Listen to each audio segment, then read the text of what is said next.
The more observant among you will notice that this is not Tina Kortman, unless Tina is rocking a completely new style. We'll find out in a second.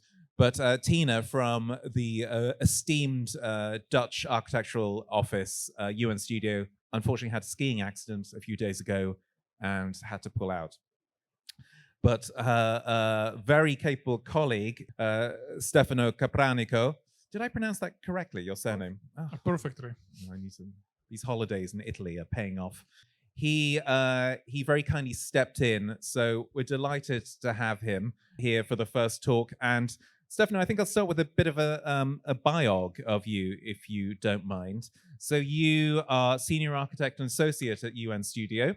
Exactly. And you graduated from the Turin Polytechnic Faculty of Architecture in 2007. You've been with UNStudio since 2015, but before that you worked as a product designer and architect at Pininfarina, where you contributed to the creation of the architecture and interiors design department through projects like, and this is quite an impressive list, the Juventus Stadium in Turin, the Sorella Tower in Sao Paulo, and Ferra in Singapore. At UNStudio, however, you have been part of several winning teams for various international competitions, including the Übersee-Quartier in Hamburg, a confidential headquarters in San Francisco. It's confidential, so we can't even name it, can we? Still now, yes. Oh. And most recently, a local and very impressive project, which is for Frankfurt, which is 220,000 square meters of development here in the heart of the city. So the, as you can see on the screen, the title of this talk is Light as an Integral Part of the Architectural Design. What is the relationship between light and architecture? It's an age-old question, but everyone answers it differently. And for you, Stefano, how do the two meet? How does one serve the other? Yeah, well, first of all, thank you for the kind introduction and having me here. To answer your question, I mean, as you said, there are multiple different ways of seeing the interaction, but it's undoubtable that there is a strong interaction between the two. Light is like a brush that reveals the material property, that reveals the shape of an object or an architecture. So I really like the idea as light as a brush. Every material has, its own personality, character, if you want to say that, from roughness, transparency, translucency, tint, color, anything. But without light, it can't come out. And with different lights, it's perceived very differently. So light, it's a fundamental component of designing, and it's part of the process since the very beginning. If you imagine, if you start a project with a competition, as it almost always happens, right? The way you deliver the competition at the end is through images. And there is a lot of studies that we do in-house, also with a professional, in order to understand the best light that can bring the project to the best of its possibilities. So light plays the crucial role in architecture. And you have specialists within the firm, within the office, who are dedicated to light, the assessment of light, its role in a project? I wouldn't say that they focus only on that. I think their skill sets span way wider than that. Technical architects, they know mostly by experience, and of course also by studying and direct knowledge, how light can deeply affect in the best way an architecture. So especially when it comes to interior design, this is where you actually leave the space. And we have people who are specialized in that, but not only on the light, is on the overarching complexity of the interior design in this case. Is it? I mean, is it fair to say that? I mean, particularly now when we know that we are in a environmental existential crisis, that the go-to light source should be daylight in interiors. Is this something that when you're designing a structure that you, as a tendency, would prefer to rely on natural light than artificial light? It's a mix of both. For most of the project, we like the project to be active 24/7. Of course, that can be the case for museums or other facilities, but if we talk about offices, can happen, depends on the type of work that you do. But especially with new generations, the flexibility of working whenever you want, that's very important and crucial. So yes, the natural light, it's a component, but it can be if you want to leave a space 24/7. So the interaction and the relation between natural light and the artificial light, it's crucial. If we talk in the specificity of the case of Germany, when it comes to office design, it's the daylight plays a crucial role, way more than in other countries. And why is that? What's the difference there? I think it's more about having the perfect workplace, and also in terms of health, that you want the employees, everybody in an office, to work with daylight, and of course in an addition with artificial light. But this is a component that I've seen in Germany way more profound and way more cared about than in many other in different places. And I also have to say, you see the result when you work in a German office, especially if it's a new one. You can see that there is a from a well-being and a individual performance perspective. Or? Yeah, because you don't notice the light. That is actually a good thing, because the light, especially in some environment like in Frankfurt 4, like what we are doing, it changes throughout the day. We like to see the light as well with the manufacturer and the partner that we work with as following the circadian rhythm of the body. Right. So it goes on, it goes off. You don't notice the difference, but your body does it. Your body feels if, I don't know, at midnight you have the same light condition that you have at noon, you notice it. So if you don't notice it, and if the light starts to slowly dim out, that's something that it helps your body naturally. I mean, I think that we see in projects, don't we, these kind of two tendencies. One is that light that tries to replicate natural daylight and the way our bodies respond to that. And then, for example, in hospitality projects, so in hotels and bars, very spectacular light that we might come on to that, Nazanin and Moritz in our next talk, very kind of spectacular light that plays, that celebrates its artifice. Yes, of course, it depends on the program you have. I mean, you mentioned healthcare, you mentioned bar, different from residential, from a museum, from a office. They all need a very different and specific kind of illumination. So in some cases, in a bar, you can play way more than you can do in an office. Unless it's a common space in an office, then you can go with art pieces or with specific type of lights. But when it comes to office, healthcare facilities, museum, those are the places where I noticed more. I mean, generally speaking, you have the best light quality because our public spaces, or in terms of offices, are not public, but still you have employees working there. When it comes to commercial and residential, that's where it's a hiccup, process, because you don't always get what you want. Mm. So are very different topologies, and you have to play in a very different way depending on the type of program and users that you have in the space.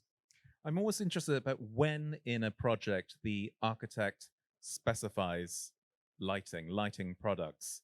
When does that come? So we obviously light, as you say, is integral to architecture in terms of defining space, shaping space. But when do architects actually start researching real products to lighting products, artificial lighting to install in their projects? Yeah, there are two questions over there. Is when we start researching, when we start actually looking for them and find the right product. Those are in different moments, different stages of the process. Tell us about that. Generally speaking, let's say every project has 3 design phases. Actually are more, but let's say 3 for sake of simplicity. Concept design, schematic design, detailed design. Then you go into construction. Germany is different, has multiple steps in between, but we can generalize, say that these are the 3 main steps. Concept design, you come up with the idea, with a concept, with an elevator pitch. How can I tell what is the name of the project? How can I give it a personality to the? So you start from there, sculpting, analyzing, studying. There is a whole, can be a whole total different lecture how to get there.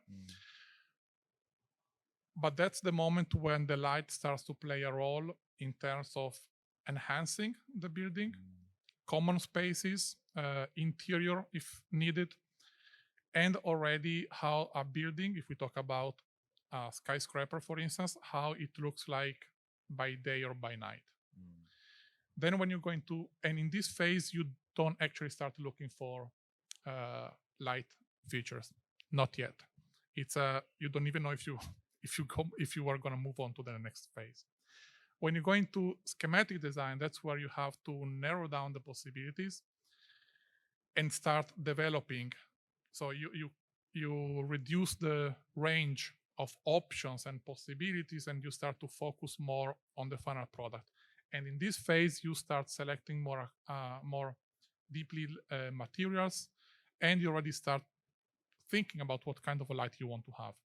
So here is the phase of real research and findings, and start talking with manufacturers.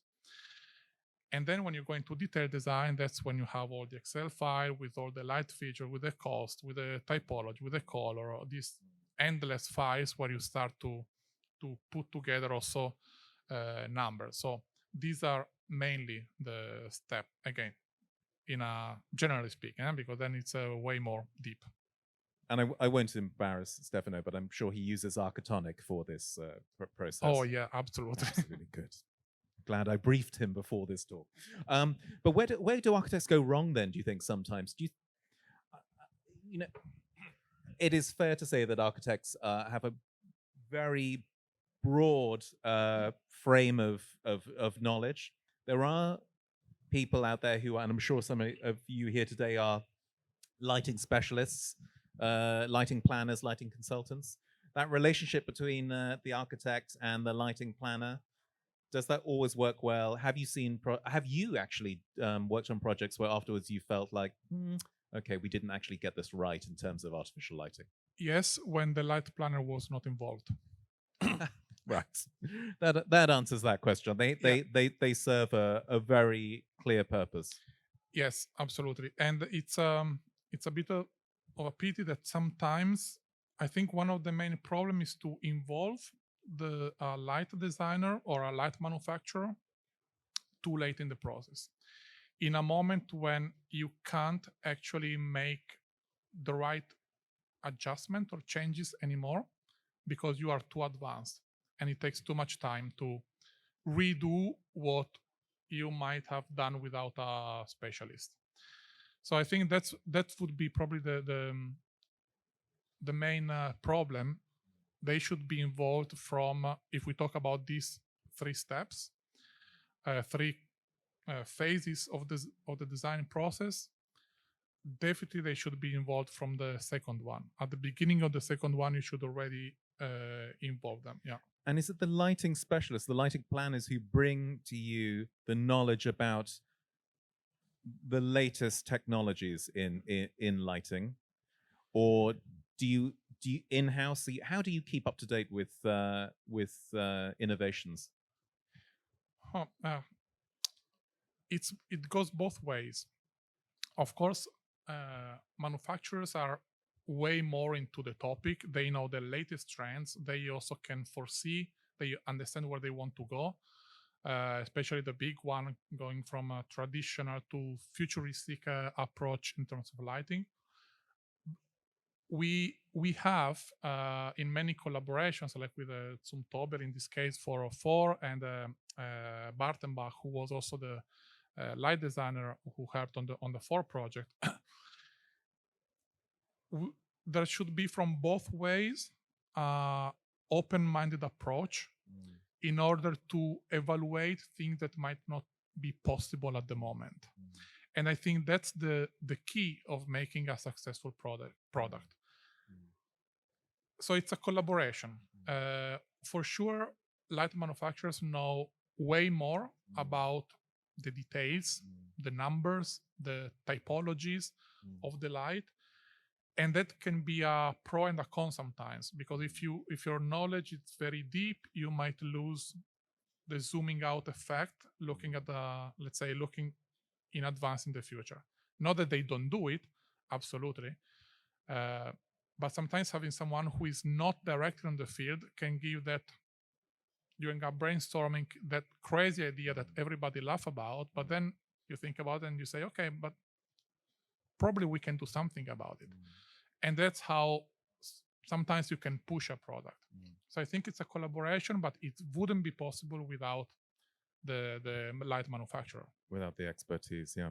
So you mentioned 4, and I mentioned it at the start, this amazing project in large-scale development in Frankfurt. Let's take a look at some images, and maybe you can talk us through what we're looking at, and a bit of background into the kind of the process. Yeah, this was a long process, not finished yet. Started in 2015 through 2 competitions. There was a urban competition in 2015 and an architectural competition in 2016 with 12 competitors worldwide. It was a very difficult project and process, but yeah, we were lucky enough to win both of them. And you can see in the center these towers with a frame lit. Those are the towers of 4 that are based on just to sell and tell the story in a minute. They are based on a windmill principle that focuses on connecting of creating a city in a city, yet connecting that city with the rest and enhancing the social life around the space. Yeah, we were talking just before this talk started about the projects like this create new public spaces, outdoor urban spaces, and the challenges that come there with activating those spaces, making them kind of meaningful, but also at the same time not knowing what the final usage will be, because of course the public decide how those spaces are used. Yeah, it's a bet. You can analyze everything, and then at the end something changes in the areas around, and suddenly your principle doesn't work anymore as before. But that's where it comes into play the flexibility of the project that is essential. So here you can see on the left side you have a rendering, and on the right side it's almost the same view as it was, I would say, a month or a couple of months ago. And talking about lights, you can see the frame here that was again developed conceptually with Bartenbach and realized in an extremely well way by Zumtobel. And you can see how this frame, there is also only for the frame a long story, but let's make it very simple. This frame, it's lit like 30 minutes before sunset at 10% of its potential and its intensity with a warm light or cooler light depending on the season also. And it goes down to 1% on midnight. And you might say 1%, I don't see it. Oh yeah, you see it. It's powerful. And then there is the reverse process from midnight to the sunrise. And here you can see some of the possibilities of this frame. This was a test that was done in December because the client wanted to use the frame for the Sylvester night at midnight. So somehow you can see also mimicking fireworks or movement on the tower, and you can see how many different effects you can have with a light. And this, I think, at the time was probably 5%. I wouldn't say wrong numbers, but surely between 10 and 1%. And this is Zoomtobel. Zoomtobel, yeah, right. yeah. Okay.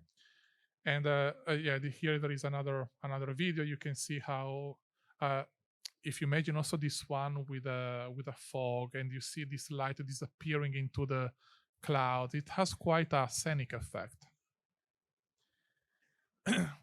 And that's again, those are two renderings. We don't have yet the tower that you see on the very right side is already finished, it's completed, and it's already used, so it's fully active at the moment. And talking about social spaces, this is the main plaza in between the towers. I got two questions about this kind of this dynamic exterior lighting. One is, did you have to get special planning for this? What do you mean with special planning? I mean, this is. Do you have to get planning to allow you to, or does is just this seen as does this come under signage, for example, or do you have to, because there's such a tall structure, and if it's animated like that in a quite a dynamic way, is there a particular kind of type of planning you have to get for that? Maybe not. Is not like that every day. That would be too much. Okay? It's for special events or special moments. Right. And it gives the possibility of changing the skyline of Frankfurt. So these type of lights are also like a wayfinding. You know, in the ancient Rome, you have the obelisks. They were stolen, of course, but they were in the main plazas, and the reason of that, also the how tall they were, depending on the importance of the plaza, and it was a way to orient yourself. Landmarking, yes. Landmarking and wayfinding, ancient wayfinding. Yes. And these lights also act that way. Every tower is so different from different perspectives that when you know what you're looking at, you can see them very, very well from all around the city. What would you say to those people who might argue that, look, there's enough light pollution out there? This contributes to light pollution. Yes and no. I mean, you need light anyway, and consider that the light of this frame is extremely low. It's visible, but we have 4 towers over there. 2 are offices, 2 are residential, and the podium has a complexity and many different programs. If you live over there and you have your window that goes from floor to ceiling, looking at the frame, you don't want to have a light on your face while you go sleeping, right? So the intensity of the light was properly designed to allow visibility from the city without disturbing those who are 15 meters away from it. Right. And at the same time, it has the potential to be way more in specific occasions. So I wouldn't consider it as a light pollution. I mean, buildings, you need light in a city, but for sure it becomes, or at least we aim it to become our wayfinding and also a light sculpture in the city of Frankfurt. We were talking earlier about the fact that the city of Birmingham in the UK, this is a BBC News headline today, has decided to reduce the intensity of the light coming from street lampposts which I thought, this is wonderful. This is a really, obviously, local authorities becoming much more mindful about energy usage and so on, until I read further and realized that the city has gone bankrupt and they have to actually save money. So this is why they're turning it. But there's a win there as well at the same time. Huh? We're time is our enemy. We could go on talking for forever. Light is not our enemy, but time is. And I want to take a couple of questions from the audience, but maybe if you just show us a few more slides, please, Stefano. Yeah, this is the lobby of the tallest tower of the four, that is 233 meters. Also, this one was developed with some Zumtobel in terms of light, is what we call it the starry night ceiling, because you can again adapt, change the type of light in blocks, so they are controlled not one by one but in groups, and you can change the whole effect of the ceiling throughout dimming or color or temperature of the light. And this is, so the previous one is still a rendering. I think it's quite clear, it's not yet completed. While this is the lobby of Tower 4, that is the shortest of the four towers, already active right now. This also a light sculpture developed with a Zumtobel. That is what we all call the waterfall of light. So beautiful. It's very beautiful because again, it changes with seasons, time of the day, intensity, temperature of the light, and it brings you inside the space, as well as it thank you for being there when you move out of it. And technically, it's also I would say a masterpiece. You have 23 meters of tube, 60 tubes going from 10 centimeters to 8 centimeters, intertwined with each other, giving diffuse light where you need it, and changing throughout the day. So it's quite a... And our dear audience here, they can't actually go and see this yet. Yeah, you can see it. You can? Yeah, you can. It's a Jungstrasse, so it's not walking distance, like half an hour from here. But if you go to the center, Hautwache, it's a walk distance, and you can see it from outside. Or you can also enter the lobby. Oh, you can go into the lobby. Okay. Well, I think you heard it here. He said you could, so well, you can. I don't give it for granted. Oh, we're almost out of time, but I really we could go on for a lot longer. Questions, please. I mean, look, this hand shot up at the back so quickly.